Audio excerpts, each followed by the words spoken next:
आज का दिन सर्वश्रेष्ठ है। आज का दिन मंगलमय है। विक्रमादित्य और चौबोली रानी, कहानी भाग 4। आनंद बोला, वास्तव में राजकुमारी लीलावती से विवाह करना बड़ी टेढ़ी खीर है। तुम्हारी प्रतिभा को बहुत पापड़ बेलने पड़ेंगे। फिर भी मेरी सद्भावनाएं तुम्हारे साथ है। तुम्हारी यात्रा सफल हो। शुभमस्तु ते पंथाना। विक्रमादित्य बोले, बंधु, मात्र मेरी सफलता की कामना से सिद्ध प्राप्त होने वाली नहीं है। मुझे कंचनपुर की राजकुमारी लीलावती के विषय में आवश्यक जानकारी कराने में कुछ सहायता कीजिए। आनंद बोला, अवश्य अतिथि। मुझे जितना ज्ञात है उतना बताने में मैं प्रसन्नता का अनुभव करूँगा। सुनो, तुम दक्षिण दिशा में बढ़ते चले जाओ और जब सुंदर वन नाम का वन आ जाए तो वहाँ रुक जाना। सुंदर वन दक्षिण भारत का प्रसिद्ध वन है। वह एक बृहद सुंदरतम उद्यान है। प्रत्येक महीने की कृष्ण पक्ष की चतुर्दशी को वहाँ एक दिवसीय मेले का आयोजन किया जाता है। उद्यान के मध्य में चामुंडी देवी का भव्य एवं दिव्य देवालय है। वहीं यात्रियों की श्रद्धा और आकर्षण का केंद्र है।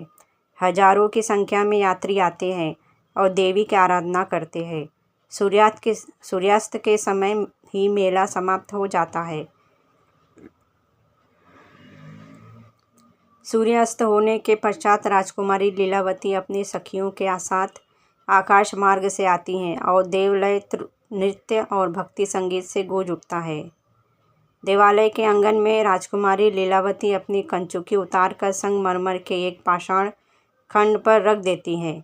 देवालय में चामुंडी माता की वेदिका पर रखे दीप को छोड़कर सभी दीप बुझा दिए जाते हैं और कंचुकी में जड़े रत्नों के प्रकाश में नृत्य, गीत और वाद्य के साथ राजकुमारी और उनकी सखियों द्वारा चामुंडी की आराधना संपन्न होती है।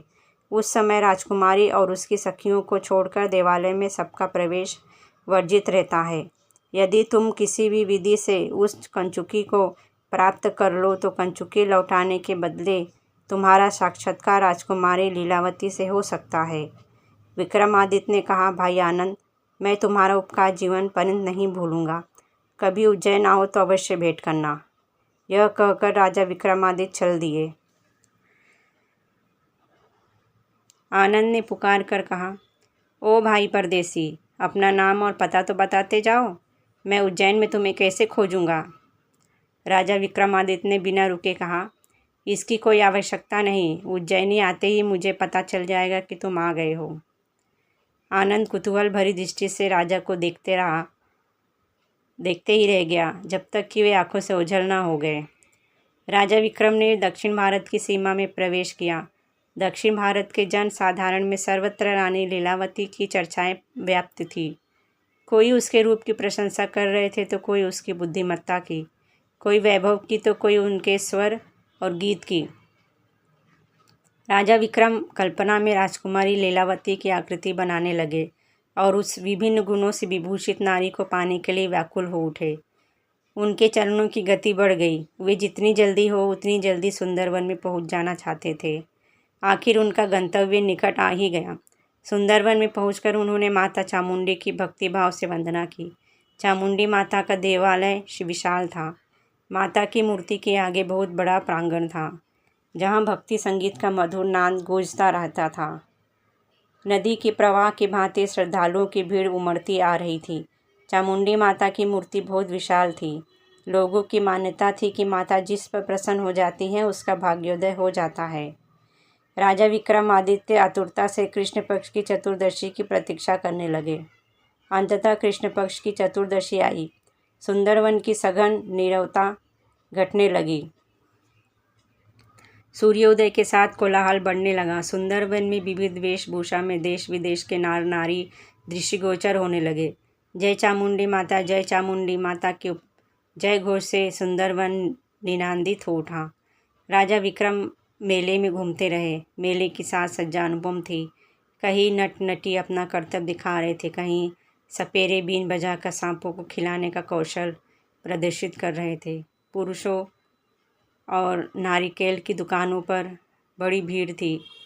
संध्या का समय निकट आया। राजा विक्रम ने भी आराधना के लिए सामग्री खरीदी और चामुंडी माता की आराधना के लिए मंदिर में पहुँचे।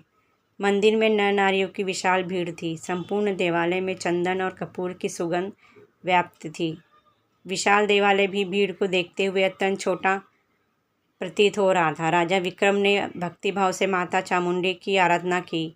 सूर्योदय से पश्चिम दिशा की ओर यात्रा प्रारंभ कर संध्या बेला के आगमन की सूचना दी। सांझ होते ही पुजारी ने घोषणा प्रारंभ कर दी, अर्चन पूजन शीघ्र कीजिए। सूर्यास्त के पूर्व सभी को देवालय के बाहर जाना अनिवार्य होगा। माता चामुंडी की परम उपासिका कंचनपुर की राजकुमारी लीलावती माता के दर्शन को पधारेंगी। धीरे धीरे भीड़ कम होने लगी। राजा विक्रम देवालय में छिपने का स्थान खोजने लगे। विगत वर्षों में ऐसी कोई घटना नहीं घटी थी कि रात्रि में कोई नर देवालय में रह गया हो। इसलिए पुजारी यह जानने का प्रयत्न नहीं करते थे कि देवालय में कोई रह तो नहीं गया। सूर्यास्त के पूर्व मंदिर रिक्त हो गया। राजा विक्रम चामुंडी माता की प्रतिमा के पीछे छिप गए। पुजारी देवालय के द्वार बंद कर चला गया। धन्यवाद।